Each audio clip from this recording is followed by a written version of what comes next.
And we're live. Welcome everyone to 305 Takes. Now, as you can see, it's just me so far. Miles might be here. Miles is taking care of some personal stuff right now, and if Miles is able to finish his things within the show frame, he will join us. But for now, it will just be me.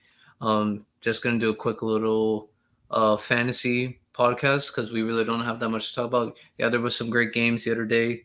I will talk about the Bengals and Chiefs and Eagles Titans very little because that game was pretty bad. Dolphins and 49ers. We're going to try to put out a clip for you guys later in the week if we can't get to it today. If he could come on. If not, we'll put the clip so that way you guys can get a full detail of our breakdowns and how we feel about the game. But now we're just going to talk some fantasy football and some stars of the week. But before we do, we got to give a quick shout out to our sponsor, E2G Sports, who handles all the behind the scenes stuff for us at the 305 Takes, so that way we can produce this show for you guys on YouTube, Twitter, Facebook, you name it, it's there.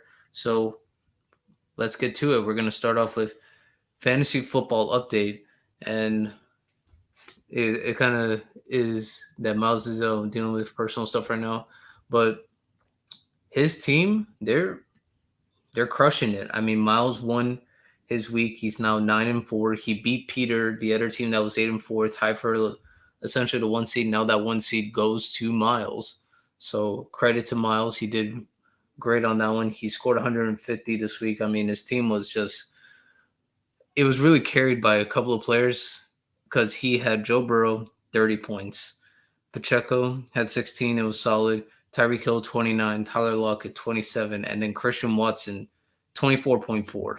Like you want to talk about an awesome performance. That was the pinnacle of it. It was amazing for his team, and I can't even be mad. Those four guys were amazing for him yesterday. They were able to get him the win, and yeah. So now we'll see where Miles goes because Alex also, who's right behind him, he's now 9-4. Most likely, Alex very much won. He's up 140 to 51, and he has one player left to play, Rashad White, while Ryan has two more players left to play. I'm pretty sure it's safe to say Alex won, and there's a difference of 10 points. So I'm very curious to see who gets the one seed in that division because right now it looks like those two are going to be battling it out. And then sadly for my team, I'm down 2 points, and I'll be honest, my team laid an egg this week. Like you want to talk about like the worst moment to lose, this is it. I mean, Lamar, I didn't expect the injury, so I can't be too mad that I started him. Dalvin Cook gave me 16. I was happy with that. Aaron Jones only gave me 10, but he got the shin injury, so that was hard to see him on the field.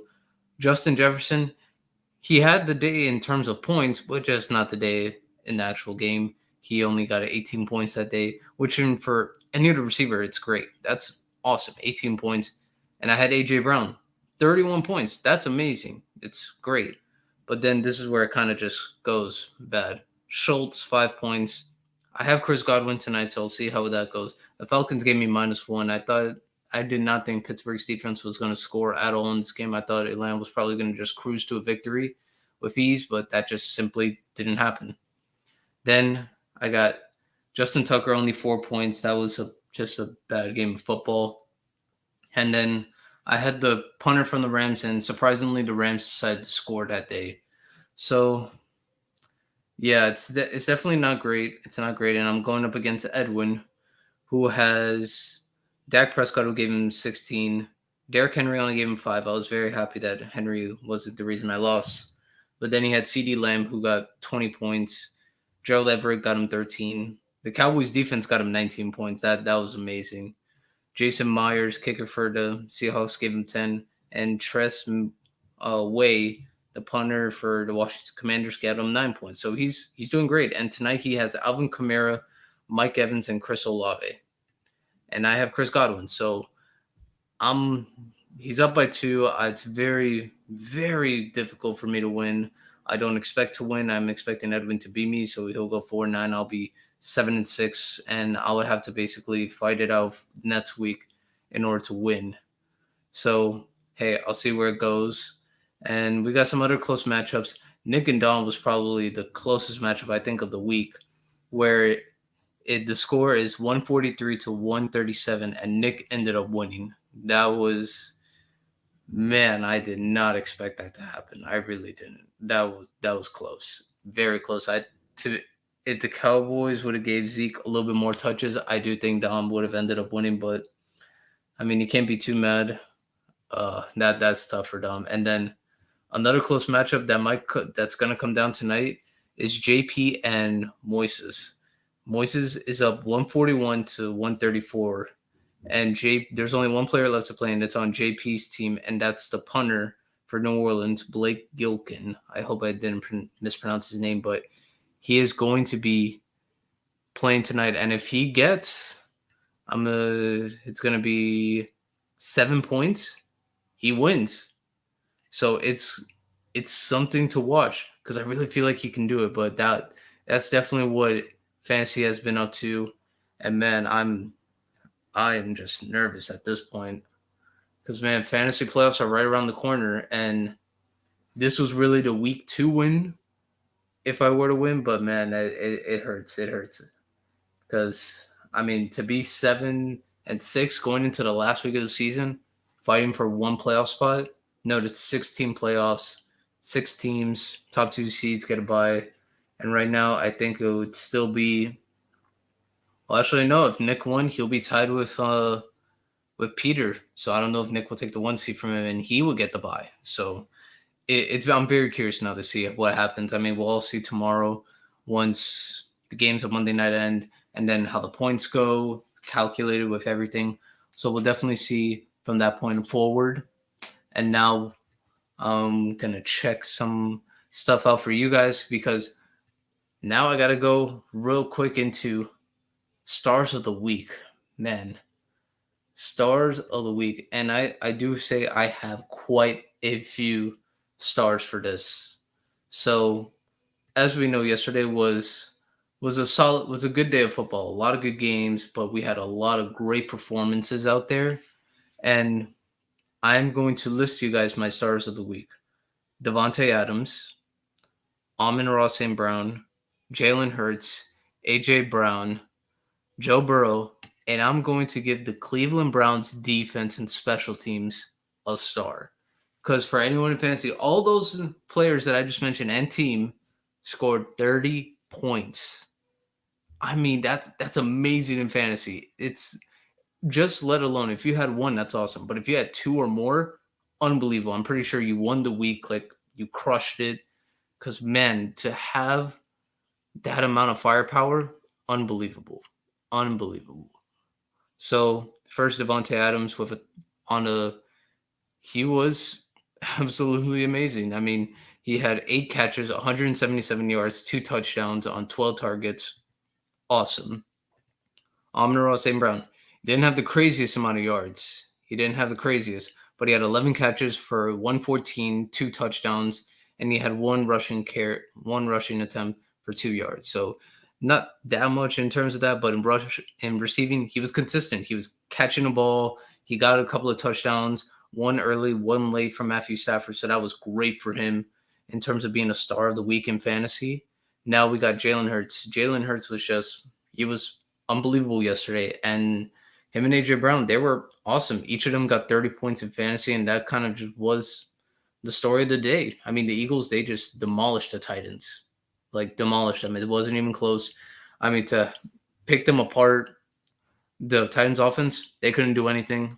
The Titans defense, who played the Bengals and the Chiefs and held them to both, 20 points or 24 at most, the Eagles just ran right through them with ease. So very much credit to the Philadelphia Eagles. They had a dominant win, and I believe now Jalen Hurts might have taken control of that MVP race from Patrick Mahomes, because that performance yesterday was, I mean, it was perfect. And no, he was pulled in the fourth.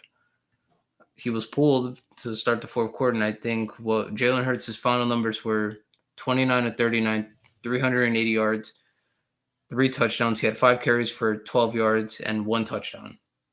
I mean, he was amazing. Like, there was no ifs, ands, or buts. Jalen Hurts was incredible, and it's been the story of the year. The Eagles, right now, they're playing like the best team in football, and they should be the best team in football as of this point. I believe they should be number one in all power rankings.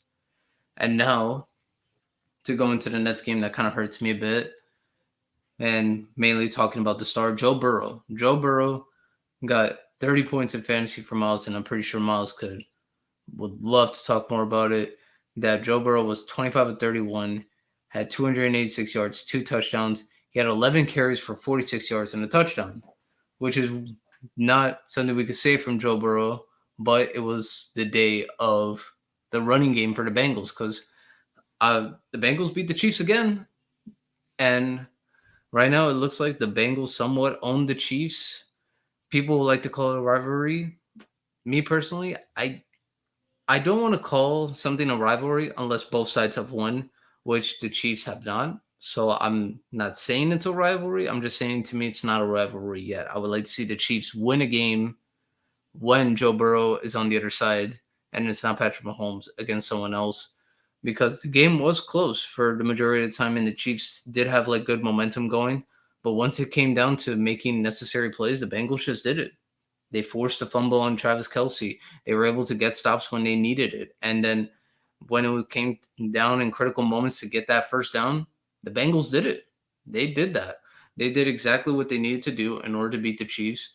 So very much credit to them. And they're playing great at the right moment near the end of the season. I'm just hoping that it does not stop before they get to the playoffs because if they somehow peak at this moment, it's the wrong time to peak. You want to peak during like weeks 15 and on. So that way, once you go into the playoffs, you're a red hot team that nobody wants to play. But right now, it looks like the Bengals are playing a much, much better football, especially on defense. I do want to see where their offense goes in terms of they could get a little healthier because I do want to see Jamar Chase be at 100% when they get to the playoffs because I do think the Bengals can make another run. I don't know if it could be to the Super Bowl because the Bills and the Chiefs still exist and the Dolphins.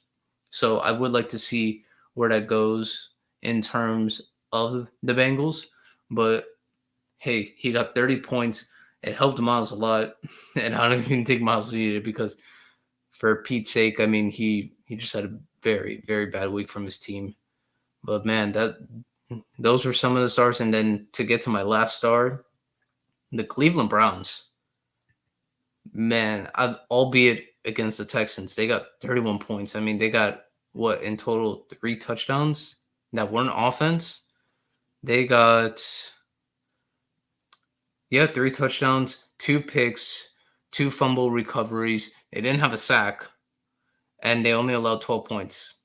I mean, I couldn't say much more. I mean, and also 1 touchdown was a punt return. So much credit to Cleveland. I mean, I was kind of just not in shock that they won the game. It was really how they won. I did not think the defense was going to get that many touchdowns. I figured at least the offense would score at least one. But after seeing yesterday, I kind of just showed that after not playing for 2 years, Deshaun Watson, you're going to look like that if you don't play football consistently. So I do think Deshaun had to, at least do something about that. But I do feel like he should get better as the season progressed and going into those later weeks. But much credit to the Browns. They did win the game, albeit against the Texans. They won the game. They won in dominating fashion in terms of defense and special teams. So, yeah, much credit to Cleveland. Much, much credit to Cleveland. And then an honorary star, 2 players that were very close to getting in 30s. And I believe if situations were different, they would have gotten it. Christian McCaffrey, who finished with 28.6 points. And to me, if Jimmy G didn't get hurt, I do believe Christian McCaffrey does finish with more than 30 because the 49ers were just dominant yesterday in terms of time possession and getting all those attempts and touches throughout their offensive skill players. And then Tyreek Hill. Tyreek Hill was awesome. I mean, he got over 150 yards, but also the Dolphins offense just simply did not look that good outside of him, albeit where there was injuries and certain plays where they just didn't look right. Tua himself did not have a good game. He didn't look good at all. But that'll be a different topic for a different day. Or if Myles if Myles finishes his what it needs to be done for him, then we'll talk about it for a bit with you guys. But that's will be a different subject for a different day. But now I want to get more into deeper dives. Before I talk bust of the week, I do want to give a shout out to the sponsor, E2G Sports, who is the presenting sponsor of this podcast.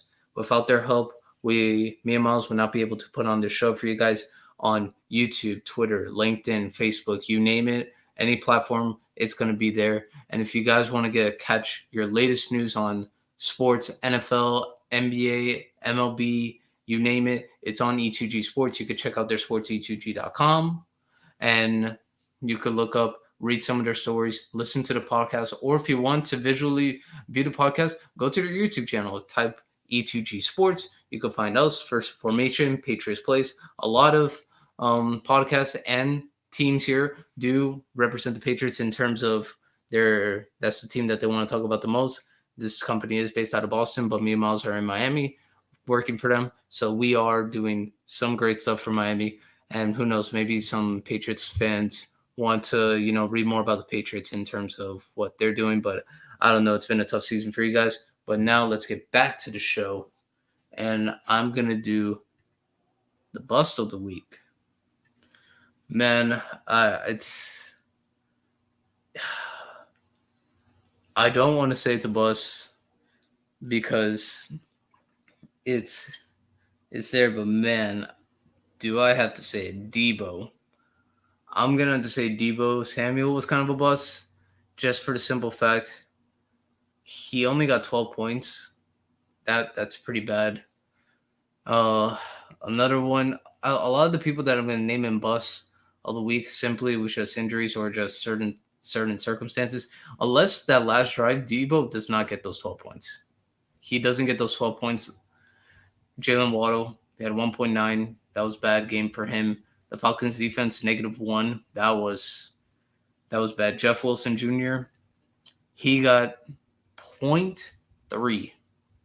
Kenneth Walker, 3.6. Note, he got injured. George Kittle, 4.2. That was bad. And like I said, the Falcons defense. Dalton Schultz, 5.3. That's extremely bad. Derrick Henry, 5.8. Not good at all. Not good at all. Then, let me see. I don't think there was really any other major. Oh, well. If you want to put Nick Chubb in there, I wouldn't be too mad. Nick Chubb only got 8 points. Note, the Browns offense was pretty bad, but with Deshaun, they really did try to throw the ball through the air. So they did kind of take him out of the game plan somewhat. Another one, you could probably even go Amari Cooper. He only got 8 points, 4 catches, 40 yards. It's not going to do a whole lot of fantasy owners that much. And to be happy about, another player who might have been a bust this week, I'm going to have to say Mark Andrews. Albeit Lamar was hurt. He only got 9.4 points. It's not great. It's not at all.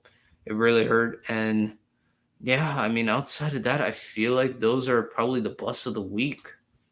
Because some of these men, they were just simply not good. Albeit some of them were injured, came back in the game, or some just did not get the touches that they needed in order to win the game. But I do feel like there are a lot of busts of the week.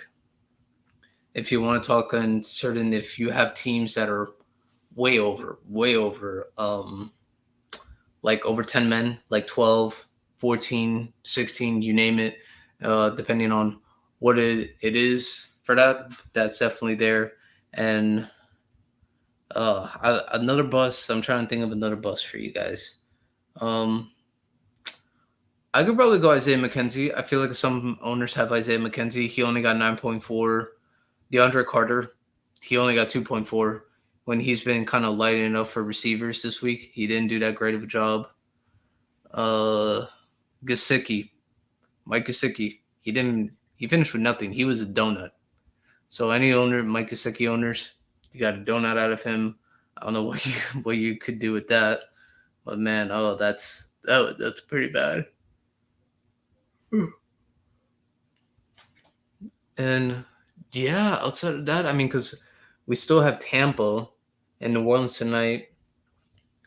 Do I feel like there's something that could happen? Yes, I definitely do. I mean, because the Saints do turn over the ball a lot, and because of that, they do take off the running game from their team. So I don't see Alvin Kamara getting that many touches in terms of the rushing game. Maybe in the passing game, maybe because man, those that Saints team they just love to turn over the football. So maybe if you have the 49 Buccaneers defense, you could definitely get something for them. Um, Something else that could happen, I definitely feel like maybe tonight I do think Chris Olave should get 100 yards. I'm not a fan of the Bucks defense in terms of their secondary, but their front seven is a lot better than like is advertised. So I do expect them to put up somewhat of a fight. And because of the Falcons losing yesterday, I expect the Buccaneers to be on a full throttle to win this game because they can still win. They could very much still win this division. So a lot of credit to them, much credit to them. And yeah, another thing I feel like that should happen tonight in terms of bus, maybe Jawan Johnson, unless he gets involved early. I don't see him getting involved at all in this game. I feel like he could be a very big potential bust of the week. So yeah, that's in terms of bust and stars of the week. I do want to talk to you guys about the E2G Fantasy League. So before I go, there me and Myles, our team is 5-7. We can't make the playoffs. We're mathematically eliminated, and we're not too mad about it. We're 5-7 coming into this week, but now we're gonna end the league 6-7. So we're almost at 500. Almost at 500. Almost at 500. But it's just hard. One team is 8-4, who leads the division. They're they're gonna win. They're gonna win the division. It's gonna be hard for us to make somewhat of a comeback. And then the next teams behind them are 7-5, 7-5, 6-6. Right now, at this point in the season, it's very hard to get into that. So we're not too bad about it.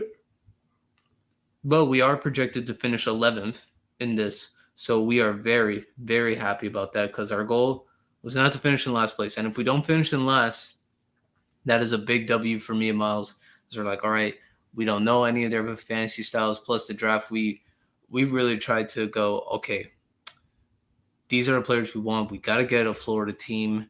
And hey, I mean, it somewhat works until injuries happen. And that's, we had to like give up certain players.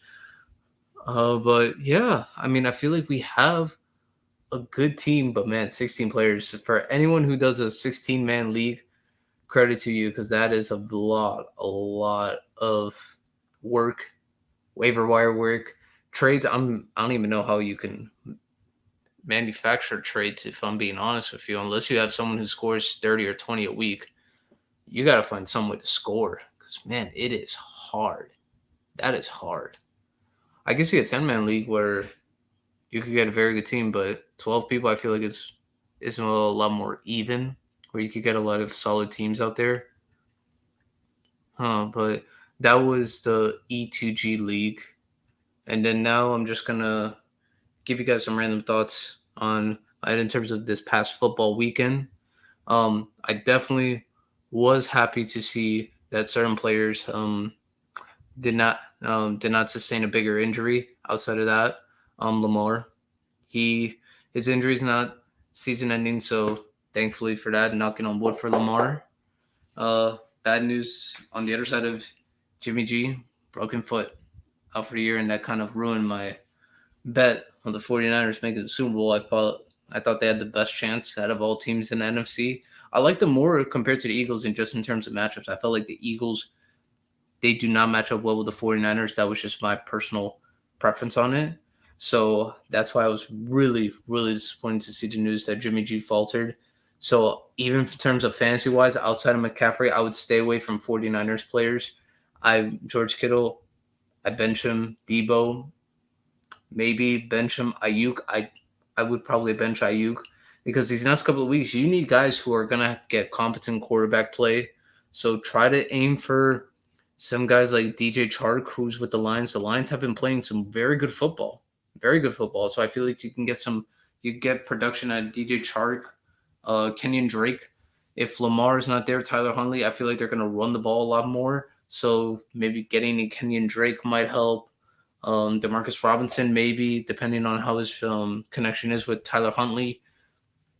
And maybe you might want to try to scoop up Baker because there's a very good possibility that the 49ers could get him after losing Jimmy Garoppolo. Uh, would I like it? No. But if there's anyone that could probably get the best out of Baker, it would have to be the 49ers. I feel like they have the best team for him to play with as of this moment of the season, but it will be hard because he does have to learn the offense. He's going to have to learn a lot of play calling that Kyle's going to do. And I just don't know if he can handle the pressure because he's going to go from a team that was bottom of the barrel with the Panthers to Super Bowl contending. And if who knows, maybe if that happens, maybe Baker come on next year as a backup to Trey Lance if the 49ers continue to go with Trey Lance. But yeah, I do feel like there are a lot of good things in terms of for football outside of fantasy that could be happening this week. But in terms of fantasy, unless you are locked in the playoffs, you gotta pay attention, people. There's a lot of things out there that could happen because who knows? This week could determine whether or not if you won your league or lost your league. Because who knows if you're eliminated from the playoffs and next thing you know, your team just goes on a scoring run that's undeniable that would have won you to your league. So this is definitely a week. I know I lost, so credit to Myles and Moises. As soon as I thought I could probably maybe tie them, hopefully I didn't. They took off running, so much credit to them. Other players out there in the league, hey, good luck to you guys. I really wish you guys the best. But man, this is gonna be tough. I'm really excited to see what's gonna happen between JP and Moises and me and Edwin, depending on how Monday night goes. But guys, until next time on Friday, me and Myles are going to be give you guys more of a deeper analysis into the games, especially the Dolphins game coming up. We're going to tell you guys some of the best bets to place during the weekend. We're going to talk a little bit about some basketball bets that we might like. And yeah, we'll talk some more football. We'll give you guys more fantasy updates depending on how our matchups go and going into the weekend, how we like our matchups, because it will be the last week of the regular season for our league. So for anyone out there who is going into the last week of their regular season, remember, you got to make those moves. Waiver wire moves could very, very important. So if you have a top waiver wire, use it correctly. Try to get your guy that you know that's going to be playing good for you. But guys, until next time, me and Myles will be back for you guys on Friday.